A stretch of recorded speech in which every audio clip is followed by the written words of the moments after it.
Oh boy, I just found out about a new Nintendo fanboy that actually thinks that the Switch 2 can compete with the PS5 or the PS5 Pro. Let's get into it. If you are a Nintendo fan, I am here to tell you, you should be excited. Oh yeah, you're completely right. You should totally be excited. You should be excited for getting ripped off with the overpriced system. You should also be excited to pay $80 for Mario Kart World when it's not even worth more than $50. Oh yeah, what else is there excited for? You should be excited about the Switch 2. Are you going to tell us here? I have already had to edit out so much of your video. You're almost as bad as Harmon. Even with all the negative things that have taken place up to this point, it's not negative. It's called healthy criticism. Learn the difference. You still should be excited for what you're seeing with the Switch 2. I mean, literally, we're almost 2 minutes into the video and you haven't even once said why we should be excited. Can you please explain? Yeah, I know it was a rough introduction. You had the Trump tariff looming overhead, which caused things to just come to a halt. It didn't cause anything to come to a halt. Do you actually think they stopped production of making anything? Oh, come on. Mess me with that nonsense. Nintendo had to delay the pre-order date in America and Canada, then self-inflicted wounds. Nintendo withheld the price and the price of their software. Yeah, because they knew that we were all going to freak out if they didn't sit there and be honest about that overpriced $80 Mario Kart World.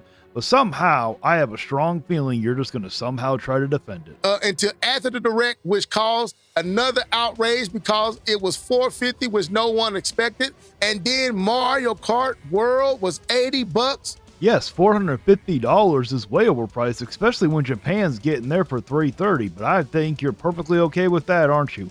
And $80 for Mario Kart World for a game that barely even meets a AA standard? And there's nothing wrong with AA games. I had someone put a comment once and sat there and said like, oh, what's so wrong with, why are you trying to downplay AA games? Listen, I love AA games. There's nothing wrong with them, but they should not be at the price of a AAA game.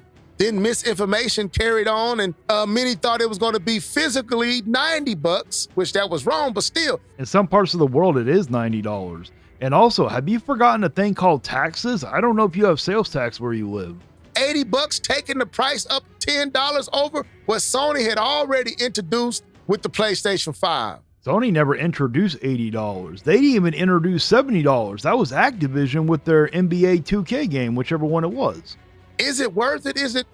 Should they be able to? And then they showed us the Mario Kart World Direct, and yeah, it wasn't all that. At least you can be honest about it. I still have yet to hear a good explanation why Mario Kart World should be $80. And no, they shouldn't be able to sit there and charge that. We honestly need to start a gaming union here to where we can sit there and have the government create us a union to where for consumers. But the game is all that. But that Direct wasn't all that. We had seen all that. The game wasn't shit. What are you talking about? Nowhere does this sit there and explain why it should be $80. This is no more than a $50 game. At $50, it'll be all that. You're correct on that. I'm still telling you with full confidence, you should be excited about the Switch 2. I promise you, it ain't confidence, it's delusion. Oh yeah, you should be excited about the Switch 2. Now, at the beginning of this video, I played the new commercial. Yes, he played the new commercial with Paul Rudd, doing the whole commercial for the Switch 2 like he did back in the 90s for the Super Nintendo. Which honestly, did any of us really even know Paul Rudd back then? No. That Nintendo has just released a few days ago, maybe a week or so, about a week ago, with Paul Rudd drawing on those nostalgic streams, going all the way back to the Super NES. So let me get this straight. We should be excited to go get a Nintendo Switch 2 all because Paul Rudd did a commercial, which he was probably paid very handsomely compared to back what he was paid back in the 90s. Are you sitting there telling me that? You need to give a much better reasoning why we should be excited for the Switch 2. When Paul Rudd was younger, maybe 20, 30 years younger, and he catches the controller and he says, now you're playing with power, and you see all the games, F-Zero and all the different games. Well, yes, back in the 90s, the Super Nintendo was comparable in power, so it made sense to do that. This don't make any damn sense. Most of the people nowadays don't even remember that damn commercial back then anyways. And the power of the Switch 2 doesn't even compare with the PS5, with a PC, or an Xbox. It barely is comparable with the Steam Deck. On the Super NES playing. And I know that put a lot of nostalgic smiles on all of our faces who were younger back then, who was there to witness and Most of the people that probably play the Switch weren't even alive for when this commercial first released back in 1991. You might remember it because you were alive before the first computer. That's how old you sound. Get a chance to play the Super NES when it came out. Remember when the NES came out for the first time and the Super NES came out and N64 and GameCube. Those of us that go back that far, many of y'all don't go back that far. Levelhead goes back that far. Oh, you go back even further. You knew how it was back during World War II probably. I'm here to tell you that wasn't just meant to put a nostalgic smile on your face. Nintendo is making a statement with that commercial and with that part right here when they said, now you're playing with power. I mean, that statement would make sense if you actually were, but unfortunately, it's on the lower end of the spectrum of the consoles right now. It's still underpowered. See, what I infer from that commercial is Nintendo is saying we are not the blue ocean strategy, Nintendo. We're not trying to find those non-traditional gamers like we were with the Wii. We understand that when we found them, when we did that, we were successful. Million plus sold, but none of those sales transitioned and translated to the Wii U. See, all they wanted to play was Wii Sports, and they was happy to bowl and tennis and around parties and collect dust throughout the rest of the year. Yes, because that was what so many people loved about the Wii. And then the Wii U came out and it was horrible. It was garbage. It was probably even overpriced. So we don't want that. We did that. And we're not doing gimmick for gimmick's sake. We're not building our hardware around the gimmick. Well, when you think about it, the Switch as a hybrid is kind of a gimmick. I don't know if y'all been listening to what they've been saying, but they haven't been saying anything. What are you talking about? They have yet to come out and say why Mario Kart World is $80. When they designed the Switch 2, they didn't want to put the gimmick in the hardware. They're focused that type of stuff in the software itself. What are you talking about? It's still a gimmick. It's literally the bootleg version of the Legion Go or the Steam Deck. DK Bonanza, you can destroy anything in the world. That's the gimmick. See, y'all don't understand. Mario Kart World, go wherever you want to. That's the gimmick. But so we're not doing that, and we're not course correcting like we did with the Switch. Oh, I promise you, when they start to see that the Switch 2 isn't selling as much as they thought they were after the first year, trust me, they will course correct. I promise you on that one. See, all those mistakes of focusing on gimmicks and weird controllers and change for change sake put us in a situation where we had to figure out some things. So we brought our two devices together and we began to focus on one device and we made it a hybrid and we struck oil. So then you would acknowledge making it a hybrid is a gimmick. And they're continuing on that gimmick. And what are you talking about with their whole controllers? They're literally coming out the GameCube controller. They're still coming out with the steering wheel. What are you talking about? And we found our niche, we found our lane. Now we can strategically return to a former identity. Now you are playing with power, but what power are you really playing with? It is already, hasn't even come out yet, and it's outdated already. And just wait till the PS6 comes out. It's going to be like that even again. Again, they're not trying to compete directly with Sony and Microsoft, but Nintendo has figured out something I don't have to right now. Yeah, I don't think that Nintendo just figured that one out now. I'm pretty certain that Nintendo always knew that they didn't have to compete with them because they couldn't. Because of where the industry is, I'm going to strike in this moment while the iron is hot. See, if you haven't been paying attention... Well, you have yet to sit there and explain what type of power you've been playing with, so I don't think you're the one that's paying attention. You will realize that these companies are struggling to progress forward and maintain affordability. Well, I was going to sit there and say that Microsoft had no problem with that, but their recently price increase on their consoles, that just made it worse. And if Sony would quit sitting there trying to do these live service BS projects, then they sit there and wouldn't have to jack up the prices on their stuff on top of it. Why? Because of diminishing return. See, we cannot just make graphical leaps like we used to. No, that's not true. Look at GTA 6. They're making a hell of graphical leaps with all their physics going on too. And stay affordable. That's why the PlayStation 5 Pro is $700. Well, that's because of corporate greed. That has nothing to do with trying to be affordable. They just want to sit there and rip off their fan base. And you only get marginal benefits, more stable frame rates, better ray tracing. But the game doesn't look that much better than the PlayStation 5 version. And guess what? I don't know if you've been paying attention or not, but we all been sitting there calling out Sony for that. The PS5 Pro was ridiculously overpriced. I can't believe it. You know, and especially I can't believe that Reforge, how much of a Sony pony he is. He went out and bought two of them.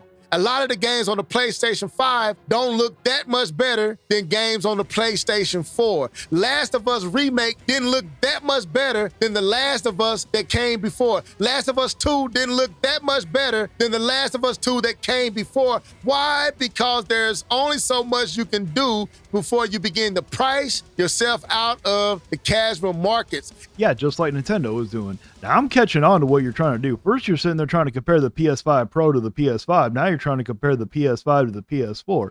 You know, that Last of Us looks dramatically different. What are you talking about? Go look at Horizon Zero Dawn. That PS4 version compared to the PS5 version, a huge difference. You have no idea what you're even talking about. And that's what Nintendo is striking like they're striking right now. Striking with what? You have yet to sit there. We are over halfway through your video and you have yet to get to your damn point already. And I love how you're sitting there showing footage of like the Switch 2 version of Cyberpunk and the PS5 version when the game's not even out yet. You do remember that Mortal Kombat 1, they use fake game footage to try to sell their game. Because of diminishing returns, we can do something in this moment that puts us in a unique position. And what is this unique position? I mean, you literally keep making all these statements, but you don't get to your points or anything. See, Nintendo didn't hold back.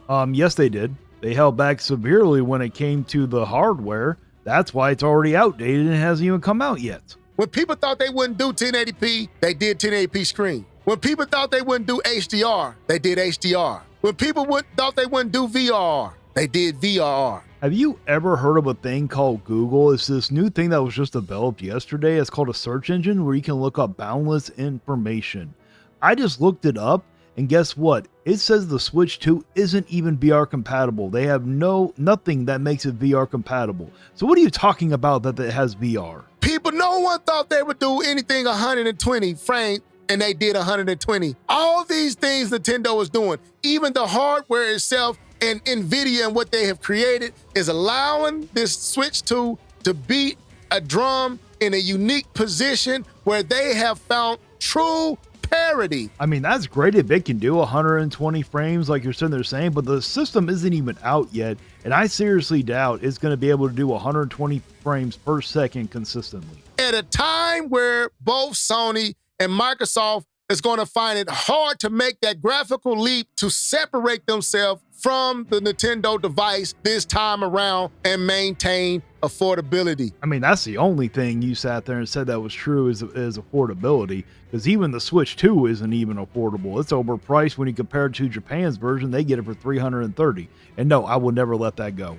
Oh, the PlayStation 6 is not going to be cheap, folks. And the new, whatever this new handheld from Sony is not going to be cheap as well. No, probably not, but you never know. Maybe Sony will sit there and do the right thing and make it affordable. But I guarantee you it's still going to be far better than whatever Nintendo puts out. And Nintendo is in a unique place right now where you wonder why you paying $450, because you got a $450 system that deserves that price. The hell it does. How does it deserve that price, especially when they're selling it for $330 in Japan?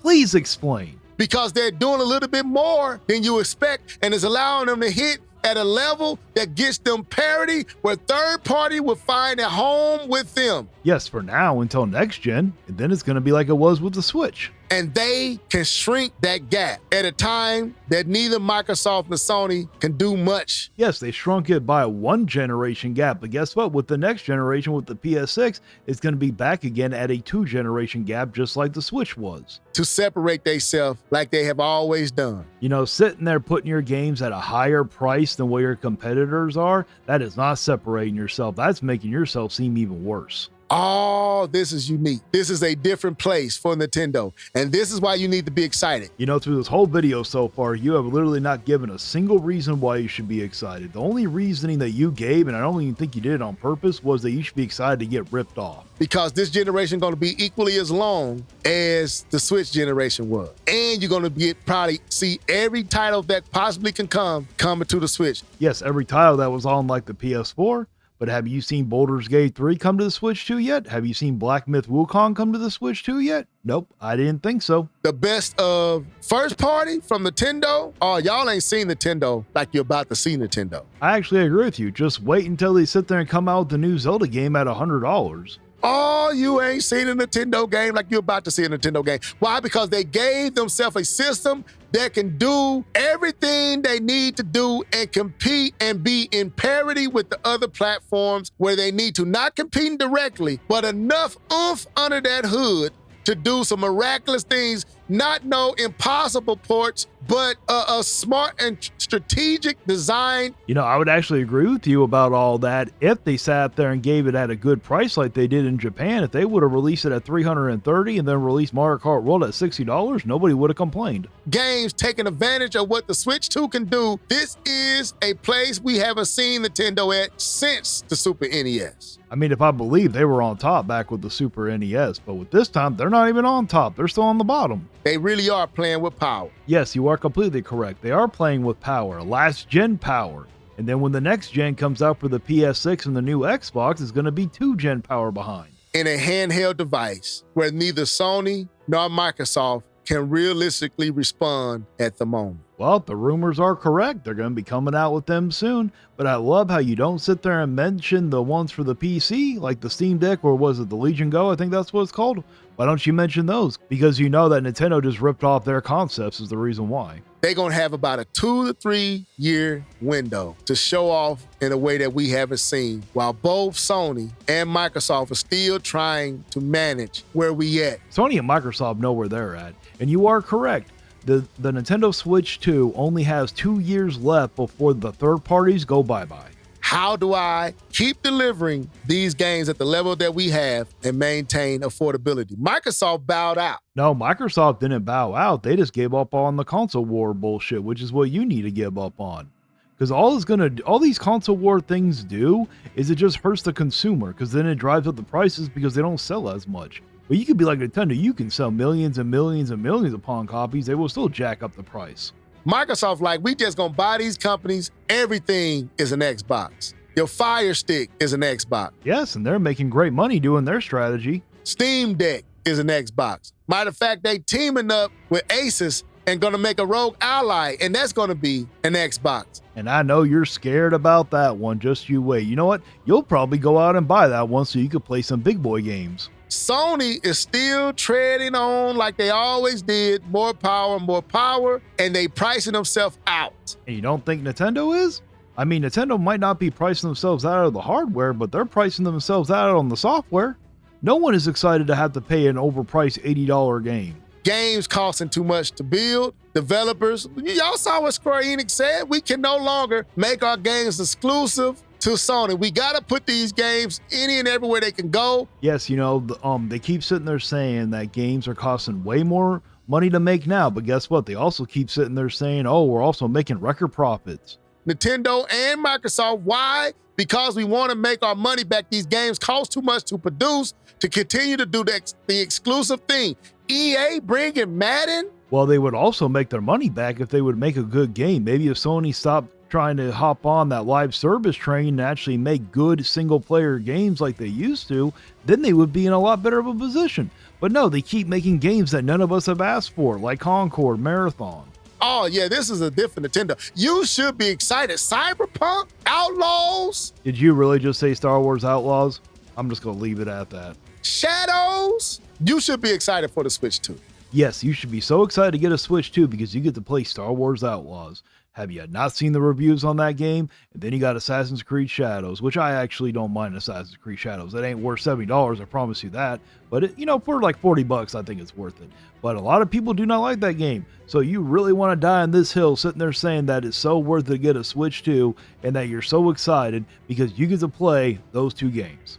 You should be excited for what's possible and what lays ahead because we're in a unique place. The only thing that lays ahead is how much more you're going to get ripped off even further. Just you wait until they release their $100 Zelda or new Mario Kart 3D game. Where the struggle is real and Nintendo caught up at the right time. At the right time? That's funny. You think they've caught up. They're still behind. They will always be behind because Nintendo doesn't have the balls to sit there and make something that's more powerful than the PS5. Well, that's it for my reaction. Let me know down in the comments if you agree with me or not. Please like, share, and subscribe. And until next time, stay vigilant.